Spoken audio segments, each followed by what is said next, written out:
اعوذ باللہ من الشیطان الرجیم، بسم اللہ الرحمن الرحیم۔ دوستو، بزرگوں، عزیزوں، السلام علیکم ورحمۃ اللہ وبرکاتہ۔ اللہ رب العزت قادر، کریم، غفور، رحیم، رب العالمین ہے، اور نبی پاک صلی اللہ علیہ وسلم رحمت للعالمین ہے۔ آج جس موضوع پر ہم بات کریں گے وہ موضوع ہے الباس۔ بھائی، مسلمانوں کا کیسا لباس ہونا چاہیے، کیسا رہن سہن ہونا چاہیے، کیسا اٹھنا بیٹھنا، کیسا کھانا پینا، اور باتیں بتائیں گے جو ہم جانتے ہیں۔ پیارے بھائی جان، معافی، اللہ رب العزت نے نبی پاک صلی اللہ علیہ وسلم کو حکم دیا کہ خود بھی گھر والوں کو پردہ کراؤ اور امت کو بھی اس کی وضاحت کرو، امت کو بھی پردے کا حکم دو۔ تو نبی پاک صلی اللہ علیہ وسلم نے عمل گھر سے شروع کیا۔ نبی پاک صلی اللہ علیہ وسلم کی زوجہ مہرات گھر میں تشریف رکھتی تھی، کیونکہ وہ پیغمبر علیہ الصلوۃ والسلام کی بیویاں تھیں، امت کی مائیں تھیں، تو انہوں نے پردہ شروع کر دیا اور پردے میں چادر کا اوڑھنا۔ جو زینت عورت کی چھپتی ہے وہ چادر میں چھپتی ہے یا پرکے میں چھپتی ہے۔ اس وقت تو پرکا نہیں تھا، اس وقت تو چادریں تھی۔ جو بھی چیز آمیز ہوتی وہ اپنے بدن پر اوڑھ لیتی، اور انہوں نے پردہ کر کے امت کی عورتوں کو دکھایا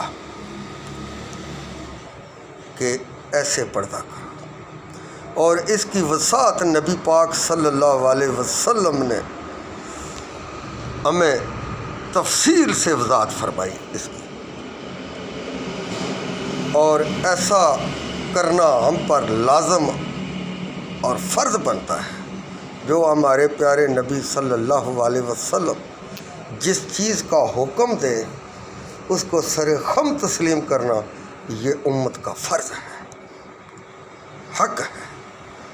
ہمارے لیے انہوں نے کیا کیا دعائیں نہیں مانگی، رات رات جاگتے رہے، امت کی بخشش کے لیے دعائیں مانگتے رہے، اور جس بات سے نبی صلی اللہ علیہ وسلم منع فرمائے اس سے مسلمان منع ہو جانا چاہیے، اور جس کا حکم دیں، جس کام کا، وہ حکم ماننا چاہیے، کرنا چاہیے۔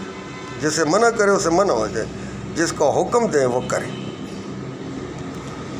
ہم جب کلمہ پڑھ لیا لا الہ الا اللہ محمد الرسول اللہ، اے اللہ تیرا کوئی شریک نہیں، اور محمد صلی اللہ علیہ وسلم تیرے بندے اور تیرے رسول ہیں، اے اللہ ہم تیرا حکم مانیں گے اور تیرے نبی کا حکم مانیں گے۔ یہ ہم جب انسان مسلمان ہوتا ہے تو اس پر یہ سب قانون لاگو ہو جاتے ہیں۔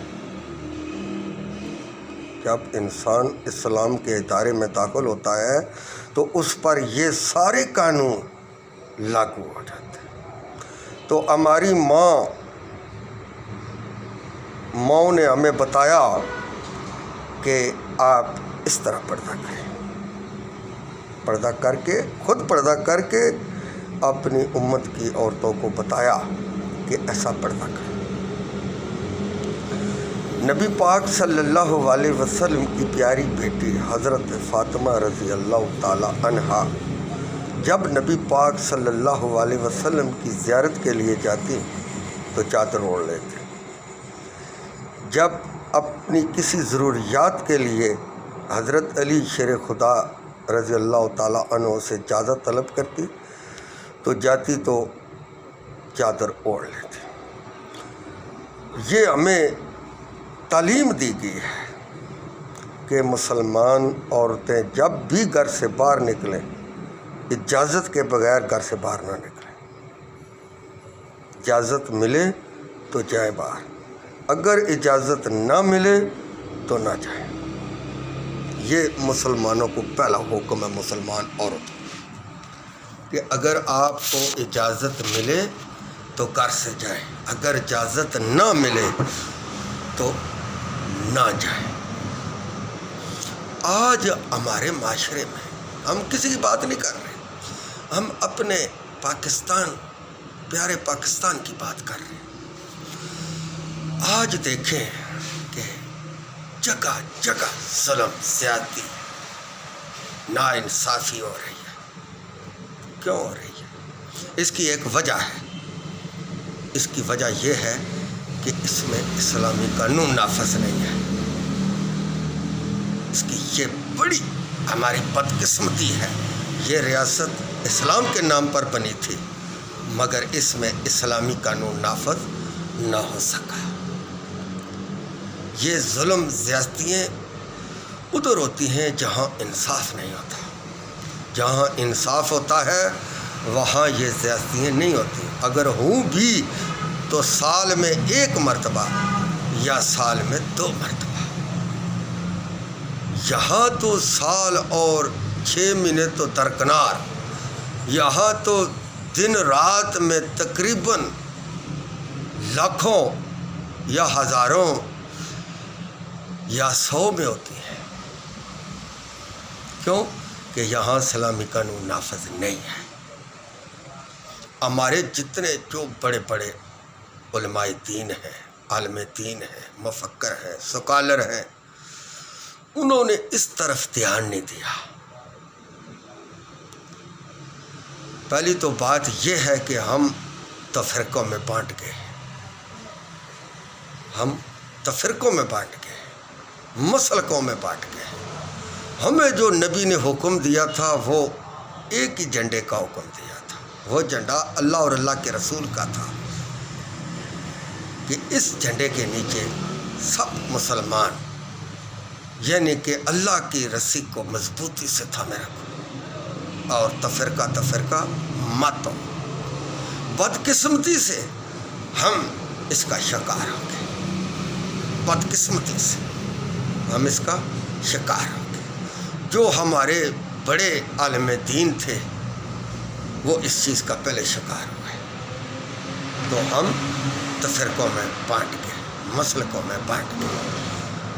اب ایک جھنڈے کے نیچے آنے کے لیے جب تک تمام عالم دین، مفکر، مفتی، مولوی ایک جھنڈے کے نیچے نہ آئیں گے اب تک ہم پاکستانی قوم کو ایک جھنڈے کے نیچے نہیں لا سکتے. جب تک یہ خود ایک جھنڈے کے نیچے نہ آئے.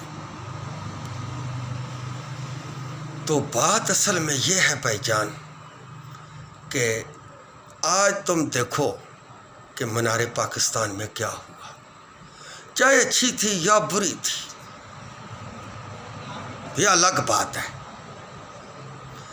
کسی خاتون کا لباس چھین لینا، اتار دینا، یہ بڑی بے غیرتی کی بات ہے مسلمان معاشرے میں.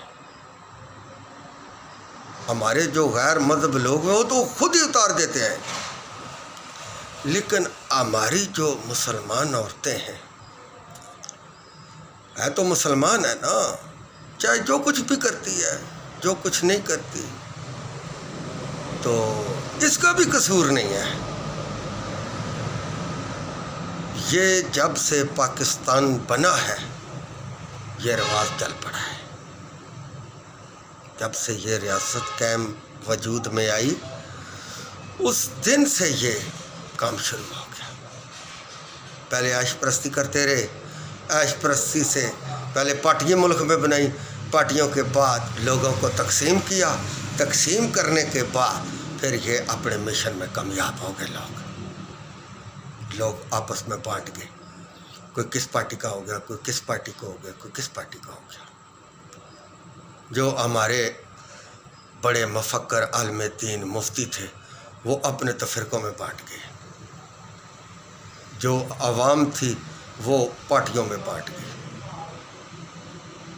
اب یہ ہماری بڑی بدقسمتی ہے کہ آج ہماری مسجدیں حفاظت میں نہیں ہیں، ہمارے درس حفاظت میں نہیں ہیں، ہماری سیرگاہ حفاظت میں نہیں ہے۔ یہ دنیا کو میسج ہم دے رہے ہیں کہ ہم واقعی گئے گزری ہوئی قوم ہے، ہم گئی گزری ہوئی قوم ہے۔ یہ لوگوں کو میسج دے رہے ہیں، ہم اسلام کا میسج ہم اپنے ہاتھوں سے خود خراب کر رہے ہیں۔ ہمیں چاہیے کہ یہ جو بڑے عالم دین ہیں یہ اکٹھے ہوں، ایک شورا بنائے، ایک کمیٹی بنائے، کم سے کم اس کے اندر 50 عالم دین بیٹھے ہوں جو اسلام نافذ کرنے کا لوگوں کو بتائیں۔ جو وقت حاکم ہے اس کے پاس جائیں اور اس کو کہیں کہ آپ اسلامی قانون نافذ کریں۔ ان کی تو غریبوں کی غلطی نہیں ہے جو حاکم ہے ہمارے، وہ تو پوری طرح دین کو تو نہیں سمجھتے۔ مسلمان تو ہیں، نماز پڑھتے ہیں، روزے رکھتے ہیں، ہر چیز کرتے ہیں، لیکن مفتی کا علم کو سمجھنا اور عام آدمی کے سمجھنے میں زمین آسمان کا فرق ہے۔ اس لیے ان پر ہمارا قلعہ نہیں۔ یہ تو وہی کرتے ہیں جو کچھ یہ جانتے ہیں۔ آپ جو مفتی حضرات ہوتے ہیں وہ صاحب علم ہوتے ہیں۔ کیا تم سمجھتے ہو علم والے اور بے علم ایک جیسے؟ نہیں۔ اس لیے ان کو چاہیے کہ یہ ایک کمیٹی بنائیں، مجلس شورا بنائیں، یا جو کچھ بھی نام دینا چاہیں دیں، اور اس پر زور دیں۔ پہلے سب سے پہلے عالم دین کو چاہیے کہ ایک جھنڈے کے نیچے آ جائیں، ایک جھنڈے کے نیچے آ جائیں اور لوگوں کو ایک جھنڈے کے نیچے کر لیں، تو پھر یہ بات بنے گی۔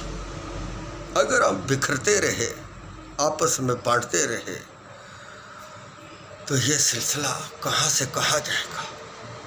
آگے ہماری جو نسلیں آئیں گی وہ بھی اس کا شکار ہو جائیں گی، جیسے ہم 1947 سے لے کر سن 2021 تک شکار ہیں۔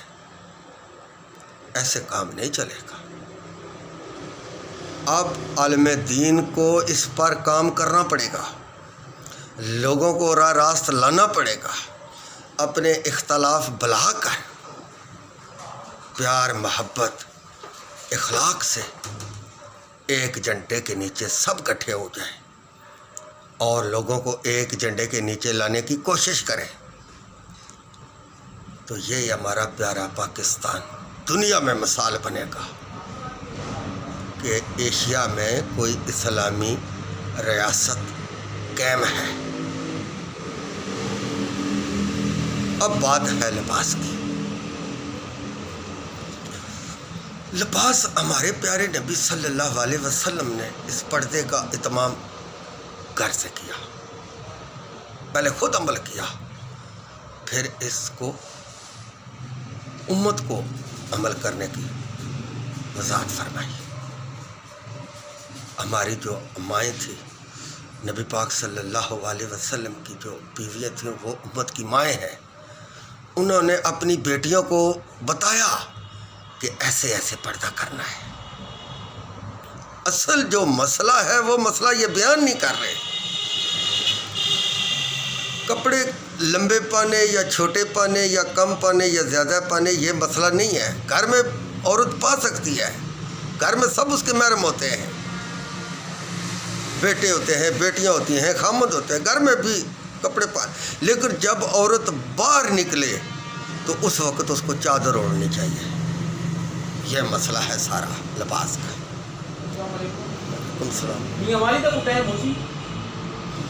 مسئلہ یہ ہے لباس کا، چادر اوڑھنا۔ دیکھو ہماری کئی مائی بہنیں ماں بہنیں برقع پہن لیتی ہیں، برقعے سے عورت کی جو زینت ہوتی ہے وہ ڈھانپ جاتی ہے، پتہ نہیں چلتا اس نے کپڑے چھوٹے پائے ہوئے ہیں یا بڑے پائے ہوئے ہیں۔ اصل مسئلہ یہ ہے کہ چادر کا اوڑھنا، چادر اوڑھنے سے تمام بدن عورت کا ڈھانپ جاتا ہے۔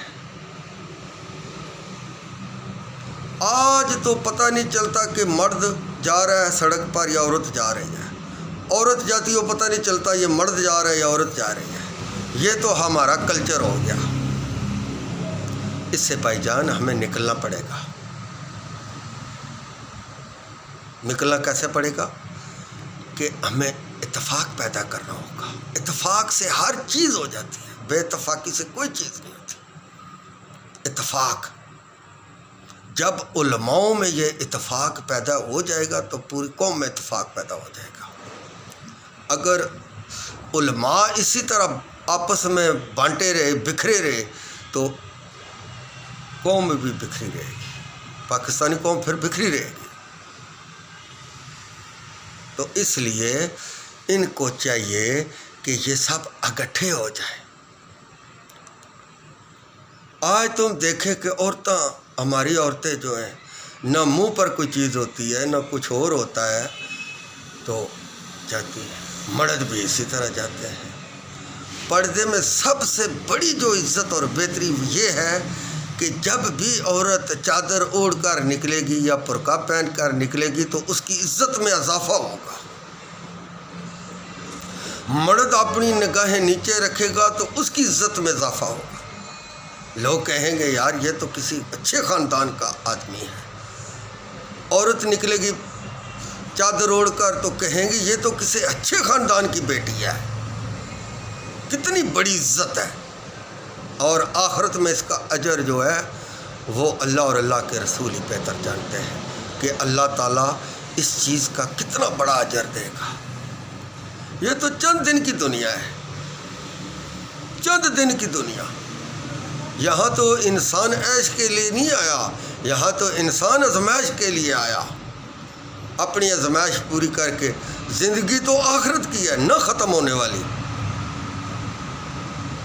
اس زندگی کا ہم کتنا اہتمام کر رہے ہیں، اور آخرت کی زندگی کا ہم کتنا، آخرت کی زندگی ہم اپنی برباد کر رہے ہیں۔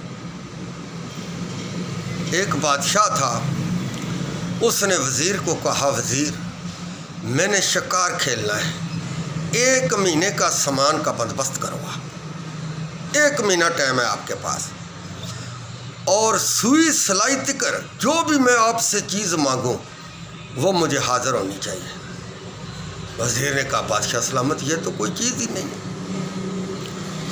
1 مہینے کے بعد وزیر نے وہ سارا سامان اٹھا کر سڑک پر رکھ دیا۔ بادشاہ نے کہا کہ سڑک پر رکھ دو اور پورے شہر کو اکٹھا کرو، اور ساتھ ساتھ سامان بھی اکٹھا کرو، ساتھ ساتھ لوگوں کو بھی بتاؤ کہ اس تاریخ کو تم آ جانا، بادشاہ سلامت شکار کے لیے جا رہے ہیں۔ تو بادشاہ آ گیا، گھوڑے پر بیٹھا، وزیر مشیر پوری دنیا اکٹھی تھی۔ تو بادشاہ نے کہا وزیر جو کام میں نے آپ کو بتایا تھا وہ تم نے کر لیا؟ اس نے کہا بادشاہ سلامت آپ کا حکم ہو اور میں نہ کروں۔ انہوں نے کہا بادشاہ میرے حکم پر تو نے سب چیزیں گٹھی کر لیں، اللہ کے حکم کے لیے تم نے کیا گٹھا کیا؟ یہ بھی ذرا وضاحت سے بتاؤ۔ جس طرح تم نے اس سامان کی تیاری کی ہے اسی طرح موت کی بھی تیاری کر، تاکہ جب ہم دنیا سے رخصت ہوں تو ہمیں کسی سوال و جواب کی ضرورت نہ پڑے، جو بھی ہم سے سوال کرے ہم فوری اس کا جواب دیں۔ آپ اندازہ کر لیں ہم جب دنیا سے رخصت ہوں گے تو ہم فرشتوں کو اللہ تعالیٰ کے سوالوں کا کیا جواب دیں گے؟ کچھ بھی نہیں دیں گے، ہمیں پتہ ہی نہیں ہے۔ ہمیں پوری طرح نماز نہیں آتی، کلمہ نہیں صحیح طرح آتا، جنابت کا غسل نہیں آتا کرنا، ہم کیا جواب دیں گے؟ ہم مکان بناتے رہے، پیسے اکٹھے کرتے رہے، جائیدادیں بناتے رہے، ٹک ٹاک شو بناتے رہے، فلمیں بناتے رہے، ڈرامے بناتے رہے، یہ ہم جواب دیں گے؟ نہیں۔ لا الہ الا اللہ محمد الرسول اللہ، اللہ کے سوا کوئی بندگی کے لائق نہیں، حضرت محمد مصطفیٰ صلی اللہ علیہ وسلم اللہ کے بندے اور اللہ کے رسول ہیں۔ خبردار، نیکی کا کام کرو، برائی سے بچو، نیکی جنت میں لے جائے گی، برائی دوزخ میں لے جائے گی۔ نماز کا بھی ہم سوچیں، مرد خواتین و حضرات نماز کا کتنا اہتمام کرتے ہیں، نماز کا کتنا اہتمام کرتے ہیں، زکوٰۃ کا کتنا اہتمام کرتے ہیں، روزے کا کتنا اہتمام کرتے ہیں، حج کا کتنا اہتمام کرتے ہیں۔ ہم کیا کرتے ہیں، کدھر جا رہے ہیں؟ انسان کو اللہ رب العزت نے اس لیے تو نہیں پیدا کیا، اس نے پیدا کیا اپنی عبادت کے لیے پیدا کیا کہ تو میری عبادت کر، تو میرے سوا کسی کی عبادت نہ کر۔ تیرا گاٹا میں سیدھا بنایا اور مخلوق کے گاٹے ٹیڑھے بنائے، تو صرف میرے کا جھک، تو اور کسی کے آگے جھکنا اچھا نہیں لگتا کیونکہ تو اشرف المخلوقات ہے۔ یہ جو ہم آج کام کر رہے ہیں، کیا یہ ہم اشرف المخلوقات والے کام کر رہے ہیں؟ نہیں۔ افسوس ہے، یہ ہماری بڑی بدقسمتی ہے کہ ہم مسلمان ہو کر کیا کام کر رہے ہیں، کس طرف جا رہے ہیں، یہ ہماری بڑی بدقسمتی ہے۔ جنت کو چھوڑ کر دوزخ کی طرف جا رہے ہیں، جنت کو چھوڑ کر دوزخ کی طرف جا رہے ہیں۔ یہ ہمیں یہ چیز زیب نہیں دیتے، یہ نبی کے امتیوں کو یہ چیز زیب نہیں دیتے کہ نیکی چھوڑ دے اور بدی کو گلے لگا لیں۔ یہ ہمیں وضاحت سے نبی پاک صلی اللہ علیہ وسلم نے فرمایا، رو رو کے امت کے لیے بخشش کی دعائیں کی کہ یا اللہ میری امت کو بخش دے، اور امت نے آگے سے کیا کام شروع کیا ہوئے۔ یہ افسوس کی بات ہے، یہ بہت افسوس کی بات ہے، بے حد افسوس کی بات ہے کہ ہم نیکی کا حکم دینے کے بجائے ہم بدی کا حکم دینا شروع ہو گئے۔ ڈرامے والے دیکھ لو، اسی لیے انسان کو پیدا کیا، ڈانس وغیرہ دیکھ لو، اسی لیے اللہ رب العزت نے پیدا فرمایا۔ ہمارے علماء کدھر ہے، سو گئے، کدھر گئے؟ کبھی کسی نے اس پر دھرنا دیا کہ امت کس طرف جا رہی ہے، اس کو ہم راہ راست پر لائیں؟ کدھر جا رہے ہیں ہم تو گئے گزرے لوگ ہیں۔ یہ ریاست قائد اعظم محمد علی جناح نے ہمیں بنا کر دی، الگ کر کے دی کہ اس میں مسلمان آباد ہوں گے اور اپنا دین کا فریضہ سر انجام دیں گے۔ ہم اس کے بجائے ہم کیا کر رہے ہیں، کرداروں کو کبھی جپھے مار رہے ہیں، کبھی کیا کر رہے ہیں، کبھی کیا کر رہے ہیں۔ بھائی جان، یہ سب ذمہ داری علماء پر جاتی ہے کہ وہ اس قوم کو ایک جھنڈے کے نیچے لے آئیں، اس قوم کو اس جھنڈے کے نیچے لے آئیں۔ یہ جھنڈا اللہ اور اللہ کے رسول کا ہے۔ یہ پابندیاں لگائیں، یہ جو ناچ گانا دعا تریا یہ جو کر رہے ہیں، یہ تو لوگوں کو خراب کر رہے ہیں۔ جب بھی نماز کا ٹائم ہوتا ہے ڈرامہ شروع ہو جاتا ہے، جب بھی نماز کا ٹائم ہوتا ہے ڈانس شروع ہو جاتا ہے۔ اور بھائی ہم مسلمان ہیں، ٹی ویوں پر، ٹی وی اسٹیشنوں پر تلاوت ہونی چاہیے۔ یہ اللہ بھلا کرے صدر رفیق تارڑ کا، جس نے یہ ٹی وی پر ریڈیو پر جو ہے نا قرآن پاک ترجمے کے ساتھ نشر کروایا، یہ اس کی مہربانی ہے۔ اور بھائی جان، ان کے پاس اللہ اور اللہ کے رسول کی باتوں کے لیے 10 منٹ ہوتے ہیں اور ڈرامے کے لیے 1 گھنٹہ ٹائم دیتے ہیں۔ ڈرامے کو 15 منٹ ٹائم دیتے ہیں جب اللہ اور اللہ کے رسول کی بات ہو۔ اور بھائی جان، خدا کا خوف کرو، کیوں اس قوم کو دوزخ میں لے جا رہے ہو۔ یہ تم مت سوچو کہ ہم جنت میں جائیں گے۔ جو اپنی قوم کو راہ راست پر نہیں لائے گا وہ بھی ان کے ساتھ ہی جائے گا۔ خود جتنا مرضی اپنا نماز پڑھے۔ بھائی جان، اگر جذبات سے میرے منہ سے کوئی غلط بات نکل گئی تو میں اس کی معافی چاہتا ہوں۔ وآخر دعوانا ان الحمد للہ رب العالمین۔